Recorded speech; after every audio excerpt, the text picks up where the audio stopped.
بسم اللہ الرحمن الرحیم۔ السلام علیکم دوستو، کیسے ہیں آپ سب؟ امید کرتی ہوں آپ سب خیریت سے ہوں گے۔ جی تو دوستو، جو لوگ ہمارے چینل پہ نیو ہیں ان سے گزارش ہے کہ وہ ہمارے چینل کو لائک، شیئر اینڈ سبسکرائب کر دیں اور بیل کے آئیکن کو دبا دیں تاکہ ہماری ہر آنے والی ویڈیو آپ تک پہنچتی رہے۔ تو چلتے ہیں آج کے ٹاپک کی طرف۔ آج کا جو ہمارا ٹاپک ہے وہ ایک میڈیسن کے حوالے سے ہے جس کا نام ہے ایسٹیموم۔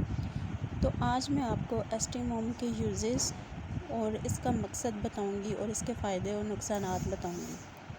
سب سے پہلے اس ٹیبلٹ کو وہ لوگ استعمال کر سکتے ہیں جن کے حمل کی گروتھ نہ ہو رہی ہو اور حمل صحیح جگہ پہ نہ ہو، اور ایسے لوگ جو ایبورشن کروانا چاہتے ہیں وہ بھی اس کا یوز کر سکتے ہیں۔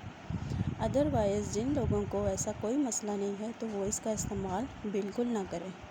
اب اس کو استعمال کرنے کا طریقہ کیا ہے؟ اس کے استعمال کا طریقہ یہ ہے کہ 2 ٹیبلٹ آپ نے زبان کے نیچے رکھنی ہے اور 2 ٹیبلٹ کو آپ نے پانی سے نگل لینا ہے۔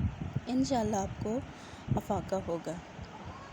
تو دوستو، اس طرح کی انفارمیشن جاننے کے لیے ہمارے چینل سے بنے رہیے اور مزید آنے والی ویڈیو کو دیکھتے رہیے۔ اوکے دوستو، اللہ حافظ۔